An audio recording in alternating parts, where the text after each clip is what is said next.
Today, I'm pleased to be joined by Sharon Baker. Sharon is the founder of Life After Death. Good morning today, Sharon. How are you doing? I'm good, and you, Mr. Cruz, how are you? I'm doing great. Awesome. That's good. 2020 has been a year of challenges, and certainly COVID has presented us with a lot of roadblocks, and one of those barriers has been the need to socially distance. But we, like you, we're all adapting. I know, Sharon, that you feel the same way, that we'd both rather physically be out in the community working with our friends and neighbors. But for now, we'll continue to get together via Zoom, via GoToMeeting, and other things that we need to do. So this morning, we come together virtually to commemorate this month as Homicide Awareness Month. And I don't think it's a coincidence that this falls during the holiday season. For anybody who has lost a loved one, the holidays are an especially difficult time, and the extra support of family, friends, and neighbors is always a sense of added comfort this time of the year. As DA, I see firsthand the impact of violence and homicide on the community, particularly on surviving friends and families. While the majority of our time is focused on overseeing about 20,000 prosecutions a year, we recognize our broader duty to not only prosecute crime, but use our resources and partnerships to prevent it. At the end of the day, our job is to protect the community, and the best way to protect it is to ensure the healthy development of the next generation. We have driven down violent crime, particularly gun violence, in the city of Brockton, while at the same time decreasing the prison population. Over the last 10 years, we've decreased all firearms-related crime by 36%. We've decreased armed robberies by 71% and decreased the number of homicides. This decrease in violent crime has also coincided with a 65% decrease in the incarcerated population at the Plymouth County House Correction. But let's not forget, one homicide is still one too many. The tentacles of violence are extensive and traumatic and leaving survivors behind to cope with a lifetime of grief and pain. Our office's Victim Advocate Unit specializes in victim services, and they assist families and victims through the court process and also help them navigate life after what can often be a heinous, painful crime. I encourage our staff to sit with and really listen to victims and survivors. The first question that always comes to mind is, how can we help? What can we do? How can we make things better? But the first question really should be, tell me your story. In the criminal justice system, the tendency is to focus on who did it. And all too often, defendants are treated as the victims, and the victims and their families are forgotten. We need to be just as passionate about who was harmed, what was the harm, and how can we help repair. Crimes do not happen in a vacuum, they happen in communities. We are social beings, and crime disrupts those relationships. But justice helps restore and repairs the broken bonds. Here in Brockton, we're very fortunate to have a community champion like Sharon Baker. Sharon is the founder of the program Life After Death, which we established in 2015 as a means to provide support to survivors of homicide. Ms. Baker has been a member of our Safe Streets Coalition Executive Committee for the past 2 years, and she has worked diligently during this time to create bridges between law enforcement and the community, as well as to inform strategies on reaching out and supporting victims of shootings and survivors of homicide. In addition, Life After Death organizes public awareness initiatives, such as the Brockton Father's Day Peace Walk and a Homicide Awareness Month dinner. Life After Death is a key community partner in helping survivors work with profound trauma and grief of being a survivor of violent crime. In addition, Life After Death's advocacy has resulted in a positive community engagement and relationship building. And that's why today's event is so important. Relationships matter and partnerships are key. We need to be there to support one another. And someone who does that every day is Sharon Baker. So Sharon, I want to thank you so much for joining us today. I had a few questions that maybe we could just go back and forth with if we would. And the first question I want to ask you is, what motivated you to begin doing this kind of work? So good morning, everyone. What motivated Sharon to do the work? After my son was murdered, there were resources here in the city of Brockton, but I was not aware of them. So I would sit and cry, and in my grieving and my mess, I said, what can I do? It's not just me that's lost a loved one or is going through what I'm going through. God, what can I do to reach out to people that are hurting, that can relate to what I'm going through? And unfortunately, the crime rate is down, but that's what I came up with, life after death. What does, that's great. And what does the commemoration of Homicide Awareness Month mean to you, especially during this season, the holiday season? So commemoration, I have a problem with that word too. It's very powerful. For me, this time of the year, to embrace my son, remember him, the good. He wasn't a bad kid, but there was some bad things as growing up, the bad and the ugly. To lift him up, to people that are surrounded that loved him. We sit, we talk. Thanksgiving was Terrell's favorite day, holiday. He would be like, "Mommy, make sure you cook 2 turkeys and some collard greens because I'm bringing my friends over."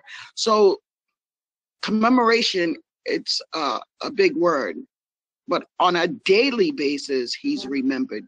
But Thanksgiving, these times, they're tough for me. Yeah. Well, but you've done such a great job with Life After Death. What initiatives are Life After Death involved in? And if somebody has been affected by violence or by homicide, how can they access Life After Death? So there's a website, there's a page, Life After Death. I have a website, lifeafterdeathbrockton.org. I have cards, information all over the city of Brockton. My phone number's on the page, and just reach out. I can also be accessed by the district attorney's office. And a lot of people in the city know me, so I'm not hard to get in touch with. I'm just a phone call away. We were doing the support groups at the Brockton Library. Unfortunately, COVID-19 has shut everyone and everything down, but we're grateful to have this Zoom at such a time as this. And I'm sure that people can go on PlymouthDA.com and get your information also. That's on our website. But what other advice would you like to share with criminal justice professionals who might be watching and want to best serve victims of crime? So what I would like to say to the professionals, to the attorneys, the DAs, the lawyers, the students, always remember it could happen to anyone. I was that person, never me, but it could happen to anyone. So always be mindful, respect everybody, even if it's on the other.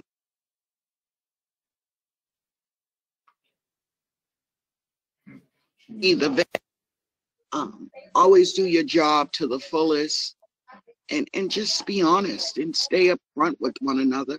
And life, is short. And with doing these things, everybody gets respected. Mr. Cruz, you're the DA. I have to respect who you are. And me being a person, you have to respect me. So as long as we do those things and have an understanding, I know if I break the law, I got to see the district attorney. If the district attorney breaks the law, he has to see the office. So with that being said, we need to respect everyone's space. Everyone's, just listen. Sometimes I just sit and listen, hear my cry. Those are good words. And for somebody who might not specialize in victim services, but may know somebody who's been affected by homicide, what's the best way for them to be supported? Again, be a good listener, compassion, understanding is the key. Some days I just might call, the DA's office and just be like, you know what? I just need to cry. I just need you to listen to me. Just listen. And that helps. Yeah, that helps with my grief. That helps, believe it or not. And finally, Sharon, what are Life After Death's goals for 2021? So Life After Death, I have a lot in my head, and with the help of the city of Brockton and everybody being on one accord, what I would like to see is wraparound services. I would like to see a building that if you come into the building, there's the mental piece, there's the support piece, there's the DA's office, and I tell people all the time, these people are not out to hurt you. You know, they have a job to do. There's the mayor's office. That there's just all kinds of wraparound services, support, grief, whatever's needed for that individual that walks into that office, that's in pain, that's hurting, that needs support, and know where they can come and have a safe place. That's what the goals for 221 for life after death is. That's great. Anything that we can do to help, we certainly want to be a part of that. And I want to thank you so much, Sharon, for taking this time today, coming forward with us and talking about these important issues. And as I said earlier, relationships matter. And at this holiday season, we are so very grateful for your partnership and for all that you do for this community. It means a lot. So it's my honor this morning to present you with the certificate of recognition. We're going to award to Sharon Baker, the founder of Life After Death, for her commitment to working with and advocating for homicide survivors. And your dedication and your passion to our community is palpable and nothing short of inspirational. And I hope one day soon I'll be able to give this to you face to face when we get through the next few months of COVID.